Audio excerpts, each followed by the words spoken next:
Bienvenue sur notre chaîne Invon. Aujourd'hui, on se pose une question assez intéressante, je trouve. Ah oui? Laquelle? Qui a été le meilleur président du Sénégal depuis l'indépendance? On a eu Senghor, Diouf, Wade et puis Macky Sall. Vaste question. Effectivement, 4 présidents, 4 styles très différents. Exactement. Alors on va essayer de comparer un peu leur parcours, leurs réussites, mais aussi les critiques. Accrochez-vous, on décortique tout ça ensemble. Allons-y. On commence par le commencement, donc, avec le premier président, Léopold Sédar Senghor. Il est resté en poste longtemps, de 1960 à 1980. Oui, 20 ans. Une figure majeure, c'est certain. Poète, homme de culture, on connaît ça. Mais concrètement, qu'est-ce qu'il a vraiment fait pour le Sénégal naissant? Alors, Senghor, faut voir d'abord le côté culturel et institutionnel. C'est lui qui pose les bases. La négritude, c'est ça. La négritude, bien sûr, ce mouvement intellectuel fort, mais aussi la mise en place des institutions de l'État, le système éducatif. Il voulait vraiment une citoyenneté, disons, éclairée.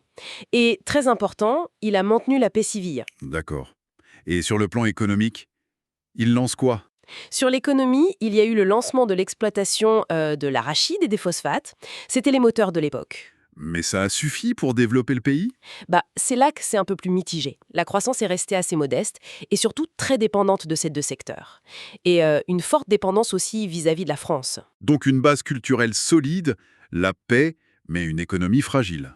C'est un peu ça. Ce qui est fascinant avec Senghor, c'est vraiment cette double facette. Le bâtisseur, culturel, institutionnel, le garant de la paix, et puis ce geste démocratique fort, son départ volontaire en 1980.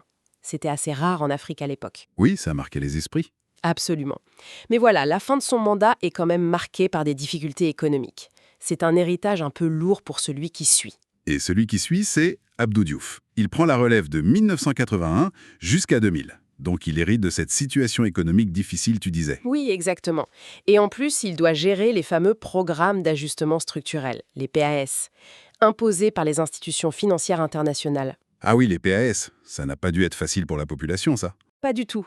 Ça contraint les dépenses publiques, notamment dans le social, les infrastructures. Diouf lui-même a reconnu avoir, je cite, politiquement souffert de ces mesures. C'était une période d'austérité, en gros. Dur. Mais sur le plan de la démocratie, son bilan est quand même vu différemment, non? Ah oui, là, c'est sans doute son apport majeur, très important. Diouf, il instaure le multipartisme intégral dès 1981. Ça ouvre l'espace politique. D'accord. Et surtout, le moment clé, c'est 2000. Il perd l'élection face à Wade et il accepte la défaite. Il assure l'alternance pacifique. La première alternance. La toute première, c'est un pilier fondamental de la stabilité démocratique sénégalaise. Vraiment. Il a aussi commencé à diversifier un peu les partenaires du Sénégal, au-delà de la France. Donc un héritage démocratique très fort, malgré les difficultés économiques. C'est ça. Et on arrive donc à Abdoulaye Wade, l'homme de cette première alternance, président de 2000 à 2012. Lui, on l'associe souvent au grand chantier, à une volonté de changer les choses vite. Oui, Wade, c'est le SOPI, le changement en Wolof. Il arrive avec une énergie, une volonté de moderniser, de lancer de grands projets. Comme quoi, par exemple? L'autoroute à péage Dakar-Diamniadio, c'est lui. Le lancement du projet du nouvel aéroport, AIBD, c'est lui aussi. Il y avait une vraie dynamique, une recherche de nouveaux partenaires économiques dans les pays du Golfe, en Asie. Une vision de modernisation accélérée, donc. Son arrivée en 2000, c'était historique. Tout à fait. L'alternance, c'était un moment très fort pour le pays. Mais il y a eu des critiques aussi, non, sur ces grands chantiers. Oui, bien sûr. D'abord, sur les coûts jugés très élevés, ça a creusé la dette. Et puis, certains projets, comme l'aéroport justement, n'étaient pas finis quand il est parti. D'accord. Et politiquement, la fin de son mandat était tendue aussi, hein. Très tendu. Sa tentative de briguer un troisième mandat, alors que la Constitution avait été révisée, ça a créé de fortes tensions politiques, des manifestations. Ça a un peu terni son image à la fin. On enchaîne avec le dernier président de notre liste, hein. Macky Sall, de 2012 à 2024.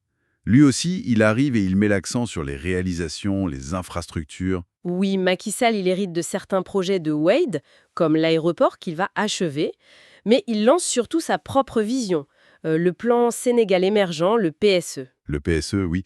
L'objectif, c'était quoi? Faire du Sénégal un pays émergent d'ici 2035. C'est ça. Une vision très claire, axée sur les infrastructures pour soutenir la croissance.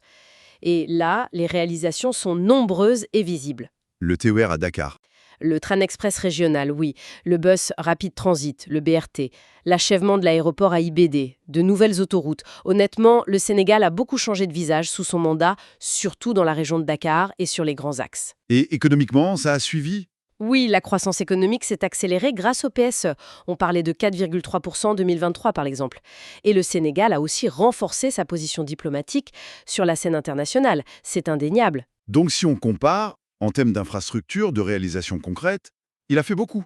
Incontestablement. Si on regarde juste les infrastructures et la transformation physique, son bilan est très marquant. Mais, Parce qu'il y a souvent un mais. Bah oui, le revers de la médaille, c'est une forte hausse de l'endettement public pour financer tout ça.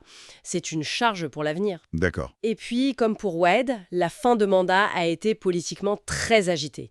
Le report controversé des élections début 2024, ça a créé une vraie crise et ça a soulevé des questions sur son bilan démocratique, qui était plutôt bon au début. Alors, au final, après ce tour d'horizon, Senghor, Diouf, Wade, Sall, comment on fait pour dire qui a été le meilleur? C'est presque impossible, non? C'est très difficile, voire pas pertinent de les classer comme ça. Chacun a eu son époque, ses défis, ses priorités. Si on se base purement sur les transformations visibles, les infrastructures récentes, on pourrait dire Macky Sall. Oui, c'est une lecture possible, factuelle, sur ce point précis. Mais il faut nuancer, absolument. Comment oublier l'apport crucial d'Abdou Diouf pour la démocratie? L'alternance pacifique, le multipartisme, c'est fondamental. Et Senghor, le père fondateur. Exactement. Senghor, c'est le bâtisseur des institutions, de l'identité culturelle, le garant de la paix initiale. Sans lui, rien de tout ça n'existerait peut-être. Et Wade, l'alternance, cette dynamique de projet? Wade, c'est l'homme de la rupture de 2000, celui qui a osé lancer des projets visionnaires, même s'ils étaient coûteux ou inachevés. Il a insufflé quelque chose. Donc, en fait, chaque président a apporté sa pierre, avec des réussites et des zones d'ombre. C'est exactement ça. Senghor, le socle culturel et institutionnel. Diouf, le consolidateur démocratique. Wade, l'initiateur du changement et des grands projets. Et Sall, le grand bâtisseur d'infrastructures modernes. Des héritages complexes qui s'additionnent. Voilà pour notre exploration des présidences sénégalaises. 4 présidents, 4 styles, des héritages vraiment complexes. Macky Sall pour les grands travaux, Diouf pour la démocratie, Senghor, le fondateur, Wade, l'homme de l'alternance. Une histoire riche en tout cas. Absolument. Alors maintenant, c'est à vous. Dites-moi en commentaire ce que vous en pensez. Qui, selon vous, a le plus marqué l'histoire du Sénégal? On attend vos avis. Oui, ça nous intéresse. Et bien sûr, si cette analyse vous a plu, abonnez-vous à la chaîne et mettez un like, ça nous aide beaucoup. Merci de nous avoir suivis. Merci d'avoir écouté, abonnez-vous.